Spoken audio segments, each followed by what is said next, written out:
Hi, I am Erwan Might&Magic Creative Director at Ubisoft. Hi, I'm Julien Perrault. I'm the lead designer and writer on the adventure pack Pirates of the Savage Sea. You might know me as Marzi, also in the communities. Hi, I'm Alexis. I'm a producer on Hero 6 and more specifically on the Pirates of the Savage Sea adventure pack. You know me on the forum as Alexis_Ubisoft, which is very original. Hi, I'm Stefan Winter, Managing Director at Limbic Entertainment. We are currently working on the Adventure Pack and the ongoing support on Hero 6. Hello, I'm Gary Polini. I'm the producer of Might&Magic titles developed by external companies. Maybe you know me on the forums as Dead. Hi, I'm Pascaline Lavdrine. I'm an associate producer assistant on Clash of Heroes. So I'll start with the two top ones, which are the biggies. And just ask you, when are you guys going to understand that making the game always online is a sure way to piss off your customers? Before that, we're always making just offline games. We're just putting that on the disc, and that was it. Now we're trying, and now there were a lot of efforts to do that for Hero 6. But of course, maybe it's not completely fully developed in the way we wanted to make. I think Erwan maybe has some example on that, but the idea is like we would like that user connect online to the game, but we would like at some time reward them for that. So I know that the current implementation there were some shortcomings that just make that we ask you to be online, but maybe we didn't put enough reward for that for you. And that's why, so for example, we will introduce the offline online compatibility with the next patch, because we know, of course, right now being online can be cumbersome for some, so we want to address that. The original vision was really to say the classic Heroes experience can be played offline, which was, at the time when we were discussing it, something that Ubisoft was not promoting. Constant internet connection was something that was required from the games, including the PC games. But we were, the team at that time, fighting to have an offline experience that was similar to Heroes 5, Hero 3, etc. The added layers that we felt were interesting online rewards were mostly centered around the dynasty principle and the conflicts. So for us, it's two different things. Dynasty is really the persistent reward you get by playing heroes over and over again. So you get the weapons, you get the unlock the heroes that you can play in multiplayer, you get the traits. Those things are added to the heroes experience. They were not part of any previous heroes game. So we felt it was something cool to give to the players who would be connected. And the incentive would be that those rewards would be interesting in multiplayer. So we said multiplayer, online, connection, it's a natural fit, so it works well together. The other thing we wanted was the conflicts, which was basically a list of services for the community. Tools to chat and exchange, share maps, have leaderboards to measure your rankings in multiplayer, facilitate matchmaking for multiplayer. That was the part of the conflict that we said is naturally online as well. That's where we feel we have a lot of shortcomings. The quality of online service that Ubisoft has provided for the game since its release is not at the level of the expectations we had when we were working on the game and on these designs. And they were not counting the failures to register online or to simply launch the game, etc.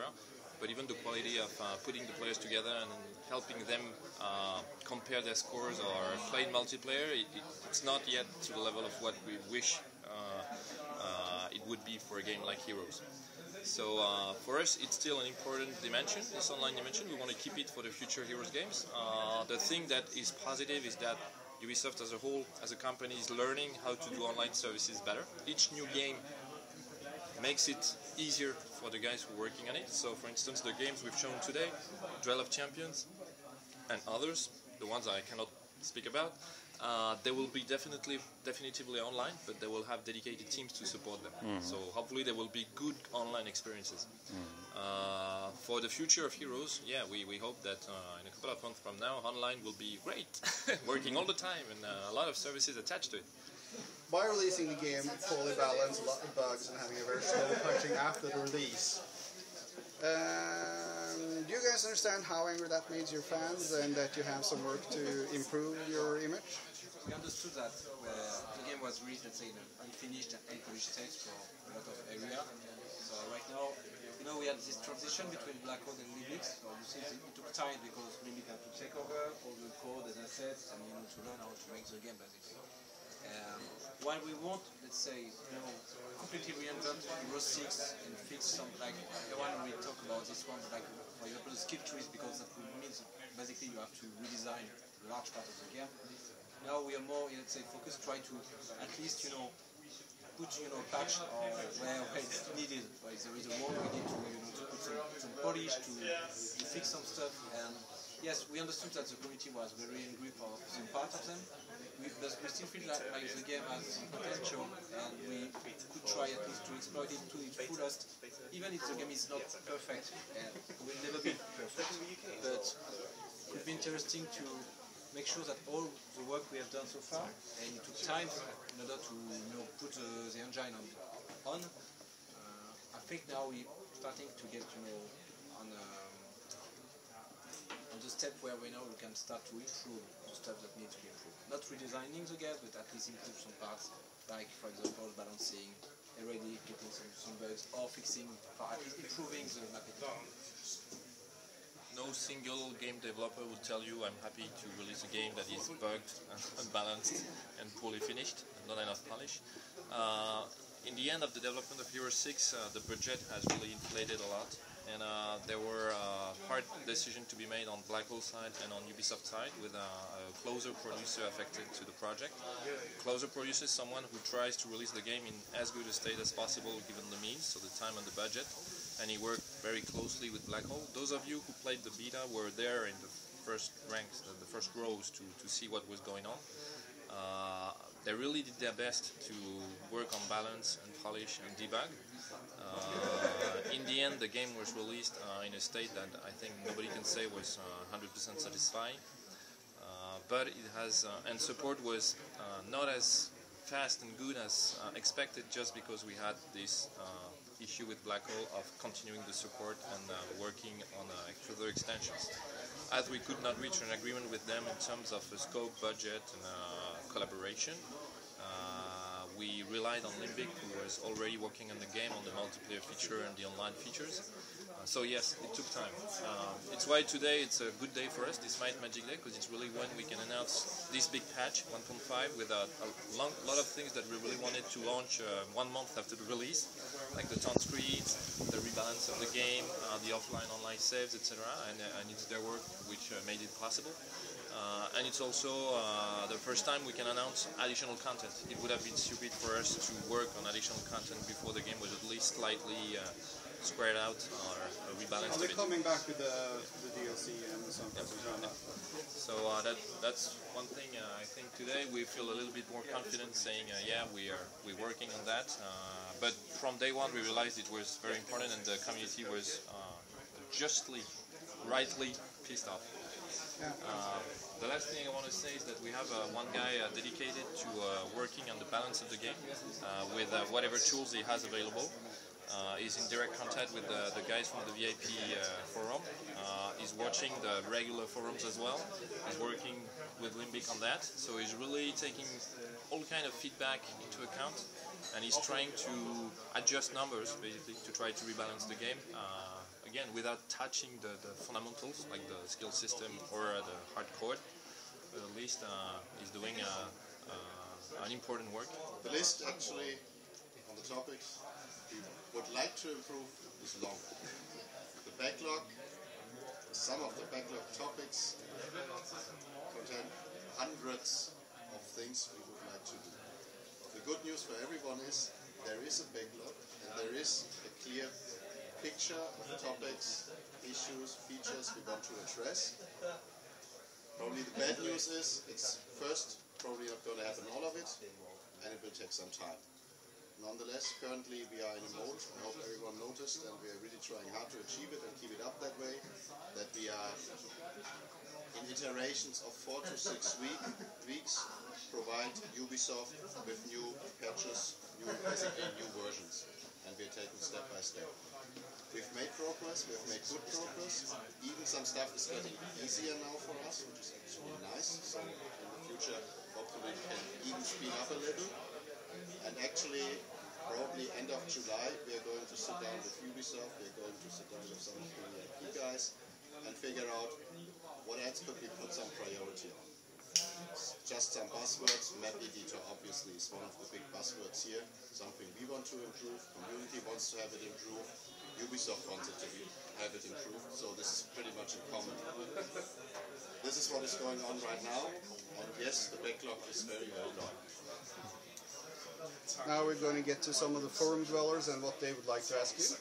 And the first question is from Kingian. Do you now realize how badly you have turned off the majority of the long-term Heroes fans by changing an exorbitant amount for this, by charging an exorbitant amount for this DLC, when you're having even proven that you can probably fix the broken game first? We really wanted to wait until we had done some support, patching, and free new features before we propose to the community additional content that they should pay for. So that's why we have this 1.5 patch with the town screens, with balance, with the offline-online saves. All the multiplayer maps that will be in the adventure pack will be given for free to the community, and they will, if they want to create some maps or do some multiplayer maps, all the assets will be, of course, in these multiplayer maps. So first, yeah, fixing the game is really top #1 priority before we start selling new content. That being said, 10 euros for an adventure pack feels a lot. In terms of industry standard, for the number of hours in gameplay that are concerned, it's the average. So it's a reasonable price, but it's also the first time we do that for a Heroes game. This is the first time we sell something like this adventure pack, so it'll be a bit of an experiment for Ubisoft as a whole. So our business teams are confident that this price is reasonable. Then they will try out the temperature of the water. And as we discussed also in Poland during the same fan day that we're having here in Paris, it is important to know that there is what we call the silent community in Heroes. A lot of people are buying the game, but they're not active on the forums, on the Facebook page, on the community sites, etc. So we have some knowledge about them, but they're really like the silent mass, and it's highly possible that some people will buy this expansion pack for 10 euros and love it. Maybe a lot of people will do it, and so Ubisoft will be happy.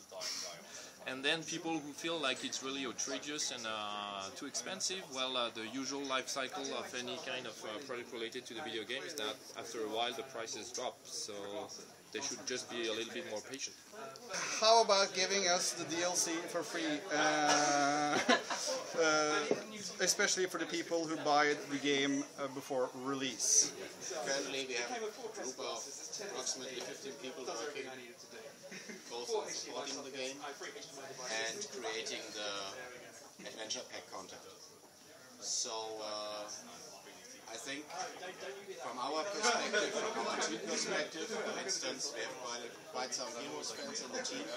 It's a great move that the town screens are going in with the patches. It's a great move that ongoingly something is going to happen, and we can understand that on the other side there needs to be content created that needs to be sold to prove actually that we can even go further with the project. So to answer this question on top is, I really believe you get a nice, fun and gameplay experience value out of this. And I just hope you give it a chance. You try the adventure pack. Yes, then we can discuss, is there something we need to improve whatsoever, but give it a chance. I think that is important to say. And one thing that needs to be added is that the patch 1.5 actually includes the new multiplayer maps for free.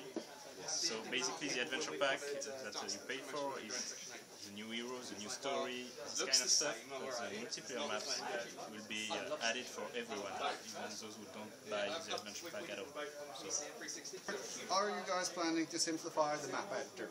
something, when we were working on Hero 6, I actually had already this big list of stuff to be improved in the map editor. And unfortunately, because, as Aaron was saying earlier, the end of the development was what it was. The improvements to the map editor had to be put aside in favor of, finishing the game.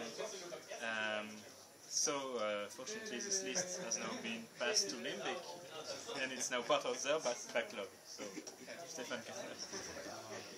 I think one thing to know about the map editor is